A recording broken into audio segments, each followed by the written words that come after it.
Ok, sư đây bây mật riêng câu từng ở khía. Ok, ngày nắng dương dưa vừa tập lập một căn video thay muối đã như vậy tạo tông cho muối nâng smart appear render template robot framework tí muối cứ framework Springboot hay framework tí pi cứ framework đại tầm release nơi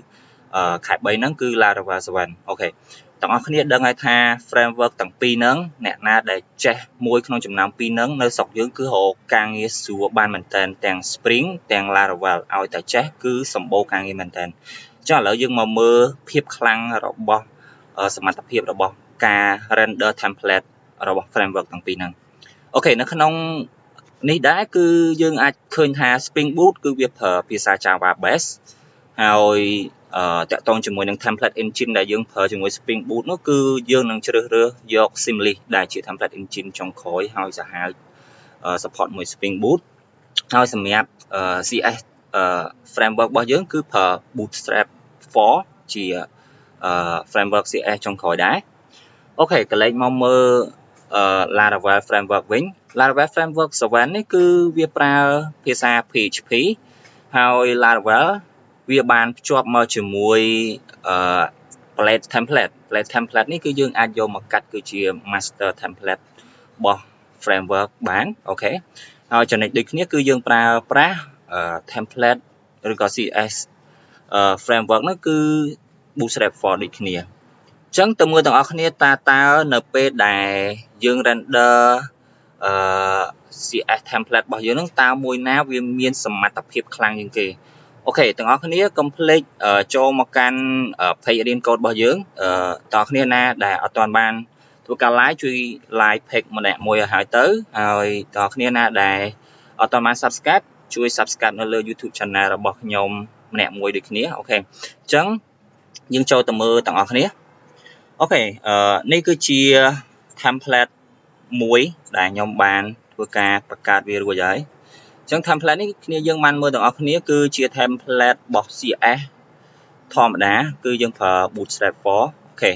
អ្នកនរគ្នាអាចឃើញ link បាននេះគឺវាអត់ទាន់ភ្ជាប់ជាមួយនឹង framework អីទេគឺខ្ញុំ link ជាលក្ខណៈ HTML raw HTML ធម្មតាអូខេអ្នកឃើញបានគឺវាមានសមត្ថភាពធ្វើជា template admin ហើយវា load លឿនបែបហ្នឹង raw HTML អូខេតមកទៀតខ្ញុំធ្វើការបង្ហាញនៅបច្ចេកមួយទៀតដែលខ្ញុំបានយក template admin មួយហ្នឹងយកមកកាត់ចូលនៅក្នុងframework របស់ laravel7 ដែលតំ release នេះគឺជាបច្ចេក laravel7 ដែលបច្ចេកនេះយើងបានកាត់ template ដាក់ចូលរួចហើយនេះគឺយើងមាន master template របស់ plate អូខេនេះគឺជា master template របស់ plate ហើយនេះគឺជា template ទូចដែលយើងបាន extend ចេញមកពី plate template ហ្នឹងអូខេគឺយើងបានកាត់ជា style laravel រួចហើយអញ្ចឹងឥឡូវយើងមកមើលហើយនឹង run server ទាំងអស់គ្នាអញ្ចឹង run server ខ្ញុំប្រើ PHP artisan self ដើម្បី run server អូខេserver យើងដើរហើយអញ្ចឹងវា run នៅក្នុង port 8000អូខេអញ្ចឹងយើងបើកមកគ្នាយើងនេះគឺជា port 8000អញ្ចឹងនេះគឺជាសមត្ថភាព render របស់ Laravel អញ្ចឹងនៅពេលដែលយើងចុចនៅក្នុង dashboard ចុចនៅក្នុង category អ្នកទាំងអស់គ្នាឃើញខុសគ្នាអានេះគឺជាលក្ខណៈ HTML link ទេប៉ុន្តែនេះគឺ render by Laravel framework អូខេ Laravel7 framework គឺវាបែបហ្នឹងបងប្អូនអាចមើល reload បានគឺ Laravel គឺវា render បែបហ្នឹងរៀង slow បន្តិចណាវាមិនអានេះនៅក្នុងម៉ាស៊ីនរបស់ខ្ញុំគឺ by default ខ្ញុំ use default ទាំងអស់អត់មាន configuration server អីទាំងអស់អូខេនេះយើងអាចមើលបានគឺខ្ញុំ use default គឺមានថា Laravel render រៀង slow បន្តិចមើលឃើញជាក់ស្ដែងអូខេខ្ញុំណែនាំបច្ចេកមួយទៀតគឺជាបច្ចេក Springboot នេះគឺខ្ញុំប្រើ Simly ហើយខ្ញុំបានកាត់ master template ដូចគ្នាជាមួយនឹង Laravel គឺយើងប្រើ technology Simly ដើម្បីកាត់គឺជា master template របស់ Simly ហើយតមកទៀតយើងមាន page ផ្សេងដែល extend ចេញមកពី master template នេះដូចគ្នាដើម្បីធ្វើជាបច្ចេកមួយអូខេអញ្ចឹងឥឡូវខ្ញុំធ្វើការ run បច្ចេក Springboot ហ្នឹងអូខេដើម្បី check មើលថាតើវាមានលទ្ធភាព render template កម្រិតបែបណាដែរអូខេអញ្ចឹងគឺ សម្រាប់Springboot នេះគឺវា run នៅក្នុង port បាត់គាត់ណាអញ្ចឹងយើងចូលទៅគឺមួយនេះអូខេនេះគឺ Springboot នេះគឺជា laravel នេះគឺជា template php ឆៅអត់ទាន់កាត់ចូល framework អញ្ចឹងយើងមកមើលសមត្ថភាពរបស់ Springboot ទាំងអស់គ្នាប្រហែលជាឃើញថា Springboot លឿនជាង laravel អ្វីដែលលឿនអ្នកនរគ្នាអាចឃើញ reload ថងនេះបានណាគឺចុច load មកចុច load មកចុច load មកសម្រាប់ laravel វិញចុចគឺត្រូវការ វិលមកជុំចុចត្រូវការវិលមកជុំចុចត្រូវការវិលមកជុំតែអ្វីដែលSpringboot ជាមួយនឹង Simlist អាចធ្វើបានគឺលក្ខណៈពិសេសមួយទៀតខ្ញុំនឹងប្រាប់អ្នកនរគ្នាគឺខាច់យើងនឹង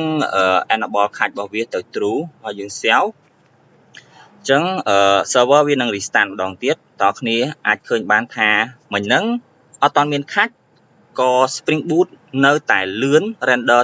គ្រាន់តែ render template ធម្មតានៅតែលឿនជាង laravel7 ឥឡូវយើងនឹងថែមខាច់មួយទៀតអូខេនៅពេលដែលថែមខាច់រួចហើយជាទូទៅ Springboot នេះគឺកាន់តែលឿនមែនតើអ្នកទាំងអស់គ្នាឃើញចុចបានលឿនមែនតើហ្មងលឿនសឹងតែ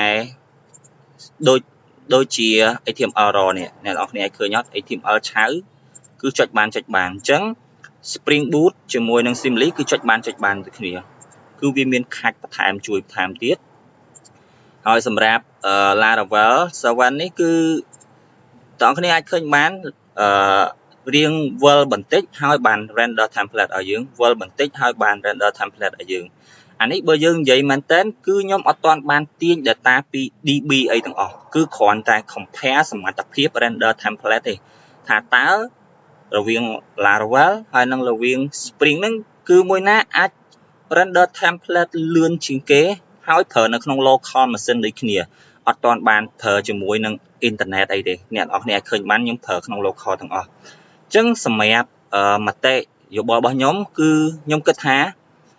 Spring គឺល្អជាងអូខេ technology របស់ Spring គឺ render បានលឿនជាងបើយើង compare ជាមួយនឹងlaravel ដែលវាប្រើ palette template ហើយ Spring ខ្ញុំប្រើ Simlist គឺខ្ញុំគិតថា Spring គឺលឿនដើរ smooth ជាងអញ្ចឹងអូខេអរគុណចំពោះអ្នកទាំងអស់គ្នាដែលបានមើលវីដេអូហ្នឹងហើយនៅវីដេអូបន្ទាប់ទៀតគឺយើងនឹងធ្វើការ develop មេរៀនសម្រាប់ new management របស់ Spring ហើយនឹង new management របស់ laravel ចែកជូនអ្នកទាំងអស់គ្នាអូខេអញ្ចឹង make sure ថា complete subscribe នៅក្នុង YouTube channel ហើយនឹង like code in page អស់គ្នាអូខេ